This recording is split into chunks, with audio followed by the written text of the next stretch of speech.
Hi, I'm Kesten Rono, and today is day 134 of A Course in Miracles, where we are learning to value what is truly valuable. I will not value the valueless. Reviewing Principle 4.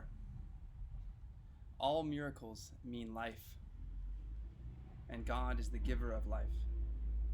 His voice will direct you very specifically. You will be told all you need to know.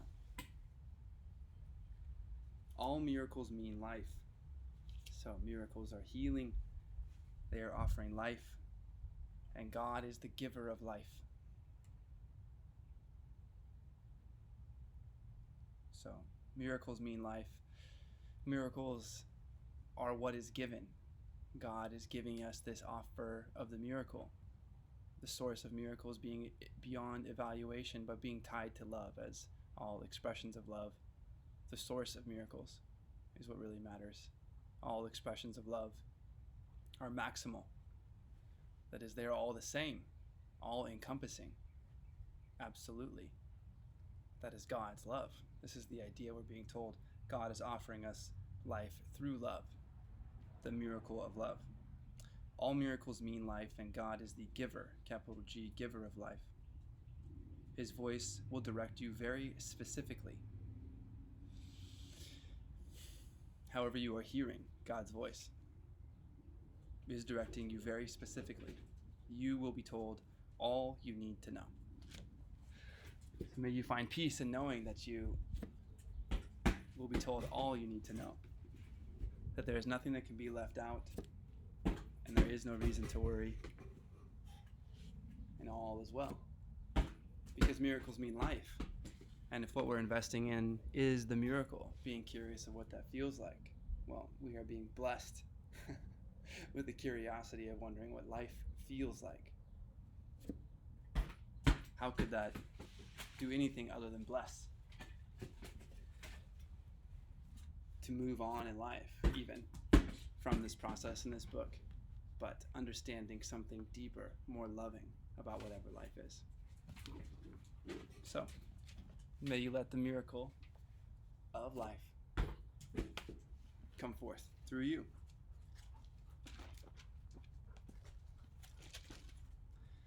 Lesson 134. Let me perceive forgiveness as it is. Good boy. Please repeat after me. Let me perceive forgiveness as it is. Yes, let's take all these concepts in truth exactly as they are. Let's play along with the consistency of truth, its constancy, if that's a word. And let us experience what it is like to be in alignment with truth. So let's take this simply as it is. Let me perceive forgiveness as it is. Let us review the meaning of forgive, for it is apt to be distorted and to be perceived as something that entails an unfair sacrifice of righteous wrath, a gift unjustified and undeserved, and a complete denial of the truth. Oof. In such a view, forgiveness must be seen as mere eccentric folly, and this course appear to rest salvation on a whim. This twisted view of what forgiveness means is easily corrected when you can accept the fact that pardon is not asked for what is true. When you can accept the fact that pardon is not asked for what is true. This twisted view of what forgiveness means is easily corrected when you can accept the fact that pardon is not asked for what is true. Pardon is not asked for what is true, that forgiveness is not asked for what is true. Let's continue. It must be limited to what is false. It is irrelevant to everything except illusions. Truth is God's creation, and to pardon that is meaningless.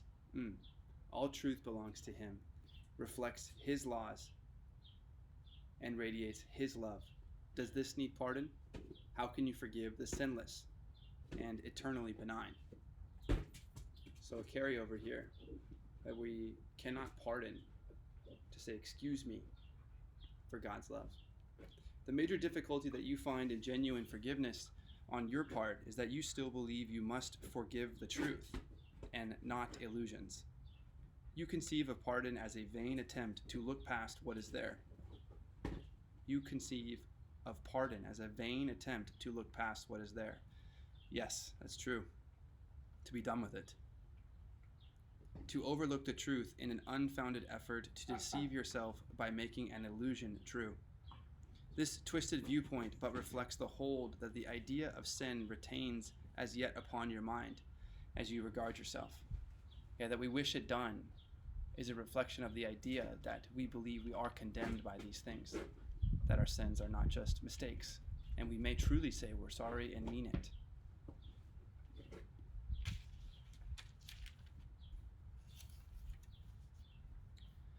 Pardon.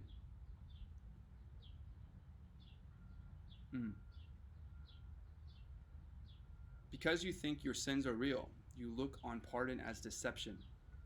For it is impossible to think of sin as true and not believe forgiveness is a lie. It is impossible to think of sin as true and not believe forgiveness is a lie.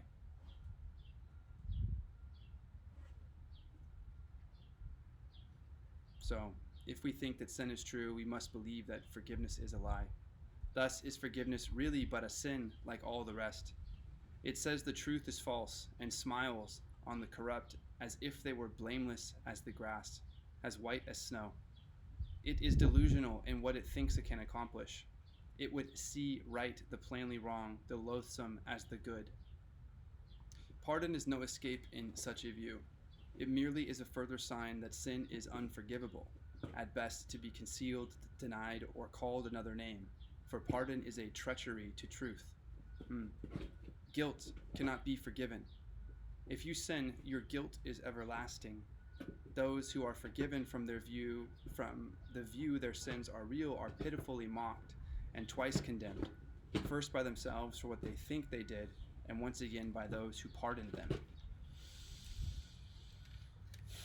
So pardon is not the same as forgiveness in truth. It is a sin's unreality that makes forgiveness natural and wholly sane. It is a sin's unreality that makes forgiveness natural and wholly sane. So if you believe you are full of sin, then forgiveness is not welcome in your system.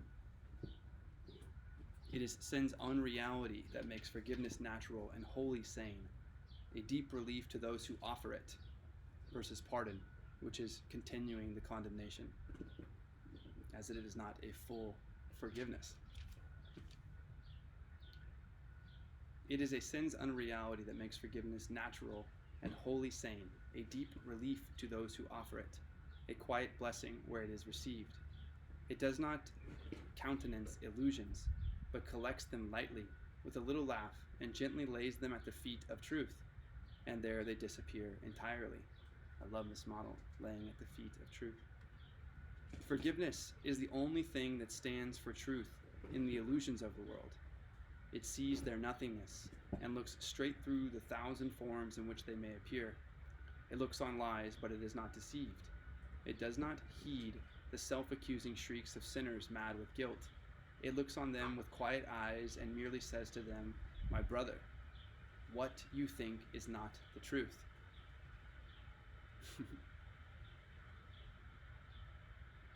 I remember calling a time where I shared with someone candidly, what do you believe about yourself? The story you have been telling about yourself to yourself is not true. My brother, what you think is not the truth. Forgiveness, seeing right through all of the pains and discomforts that we are feeling, simply waiting there with a smile to say, this is not true. You may be forgiven. Forgiveness is the only thing that stands for truth in the illusions of the world. The strength of pardon is its honesty, which is so uncorrupted that it sees illusions as illusions, not as truth. It is because of this that it becomes the undeceiver in the face of lies. the great restorer of the simple truth. By its ability to overlook what is not there, it opens up the way to truth, which has been blocked by dreams of guilt. Now are you free to follow in the way your true forgiveness opens up to you. For if one brother has received this gift of you, the door is open to yourself. There is a very simple way to find the door to true forgiveness and perceive it open wide and welcome. When you feel that you are tempted to accuse someone of sin in any form, do not allow your mind to dwell on what you think he did, for that is self-deception. Ask instead, would I accuse myself of doing this? Do not dwell on what you think someone did, for that is self-deception. Thus, will you see alternatives for choice in terms that render choosing meaningful, and keep your mind as free of guilt and pain as God himself intended it to be, and as it is in truth. It is but lies that would condemn. In truth is innocence the only thing there is. In truth is innocence the only thing there is. But forgiveness is providing this window from condemnation to innocence, a simple blessing. And in this innocence, we preside in truth. Therefore, truth is made up of innocence, not the guilty, of course. I suppose that says something about entering heaven. For when one brother has received this gift of you, the door is open to yourself. May you choose to forgive.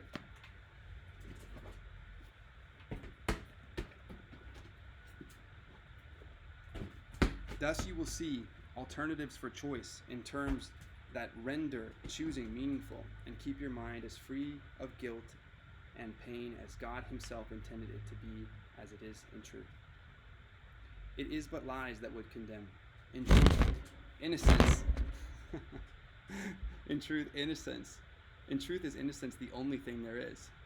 Forgiveness stands between illusions and the truth, between the world you see and that which lies beyond, between the hell of guilt and heaven's gate.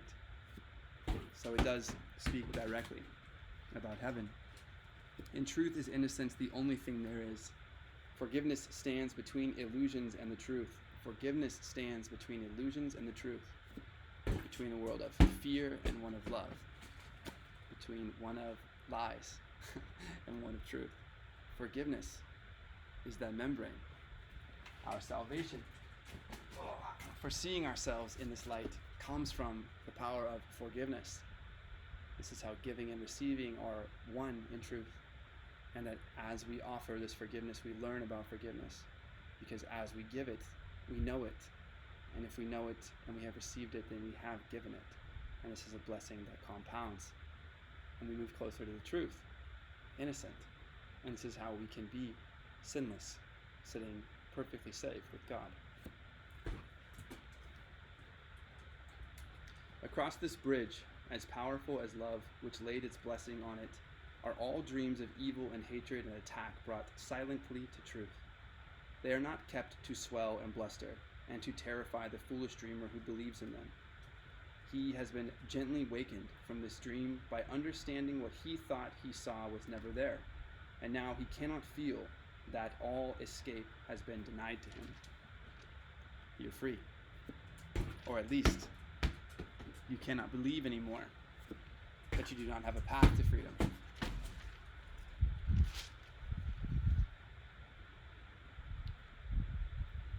Dreams of evil and hatred and attack brought silently to truth. They do not terrify the foolish dreamer who believes in them. He has been gently wakened from his dream by understanding what he thought he saw was never there. He does not have to fight to save himself. He does not have to kill the dragons which he thought pursued him, nor need he erect the heavy walls of stone and iron doors he thought would make him safe. He can remove the ponderous and useless armor made to chain his mind to fear and misery. His step is light, and as he lifts his foot to stride ahead, a star is left behind, to point the way to those who follow him. What a blessing to pursue in peace. Forgiveness must be practiced. for the world cannot perceive its meaning, nor provide a guide to teach you its beneficence. There is no thought in all the world that leads to any understanding of the laws it follows. There is no thought in all the world that leads to any understanding of the laws it follows, nor the thought, capital T, that it reflects. There is no thought in all the world that leads to any understanding of the laws it follows. So if we were thinking in some particular way of a system,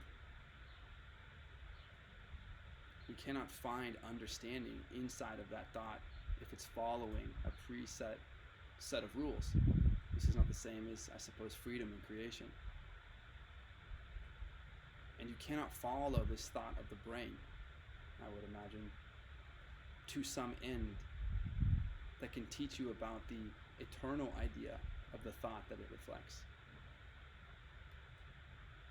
It is as alien to the world as is your own reality, and yet it joins your mind with the reality in you. I admit there's something I am feeling about the combination of being in spirit and physical at the same time, connected by some awareness of whatever this is sharing with us. Today we practice true forgiveness, that the time of joining be no more delayed, for we would meet with our reality in freedom and in peace. Our practicing becomes the footsteps, lighting up the way for all our brothers, who will follow us to the reality we share with them. That this may be accomplished, let us give a quarter of an hour twice today, 15 minutes twice today, and spend it with the guide who understands the meaning of forgiveness. Guide and who, capitalized. And spend it with the guide who understands the meaning of forgiveness and was sent to us to teach it. Spend time with the eternal guide who may simply allow you to understand.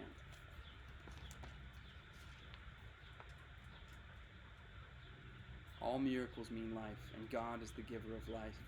His voice will direct you very specifically. You will be told all you need to know. Let us give a quarter of an hour twice today and spend it with the guide who understands the meaning of forgiveness and was sent to us to teach it. Let us ask of him, let me perceive forgiveness as it is. Please repeat after me. Let me perceive forgiveness as it is.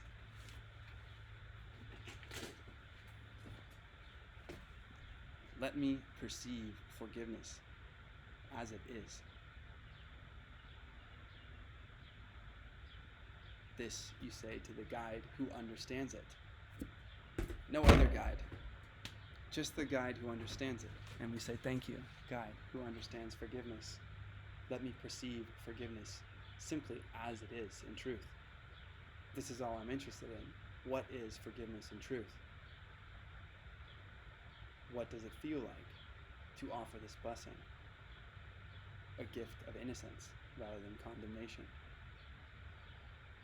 And light a spark within ourselves and with others to see that our own reflection of ourselves is our way to salvation from whatever upsets and attacks we harbor.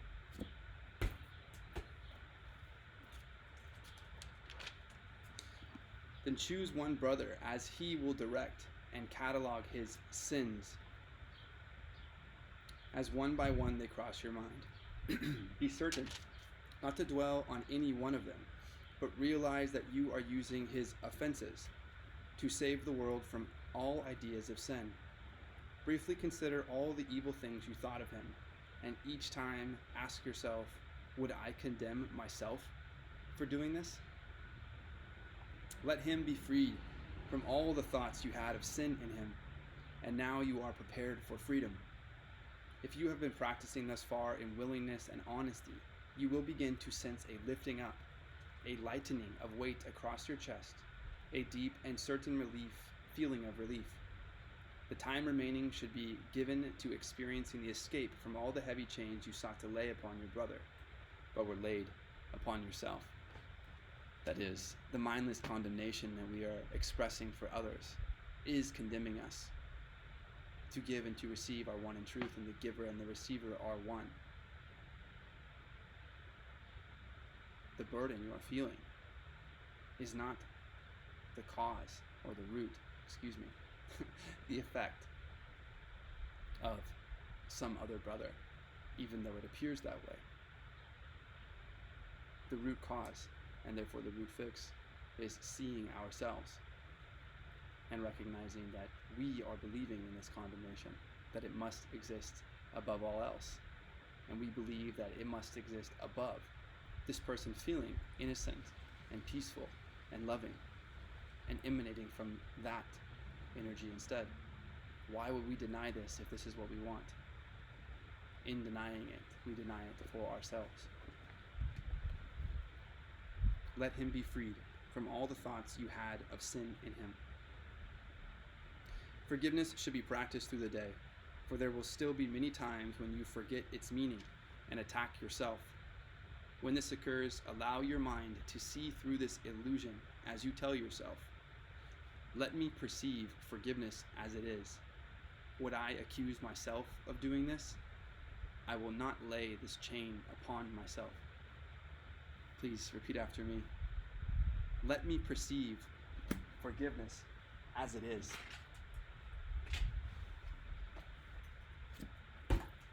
Would I accuse myself of doing this?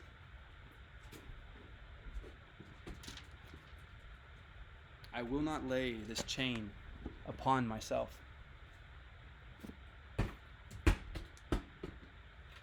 Altogether, let me perceive forgiveness as it is.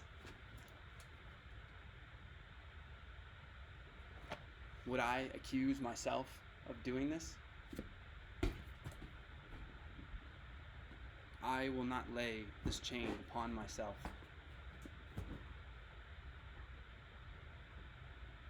Let me perceive forgiveness as it is. Would I accuse myself of doing this? I will not lay this chain upon myself. In everything you do, remember this: no one is crucified alone, and yet no one can enter heaven by himself. No one is crucified alone. That to attack someone is to attack yourself. And no one can enter heaven by himself. I suppose this means that to discover your own salvation is to offer it to another. Thus, you raise the whole world up with you. May it be so. May we no longer lay chains upon ourselves. Would we condemn ourselves? Would we accuse ourselves for doing this? Let me perceive forgiveness as it is.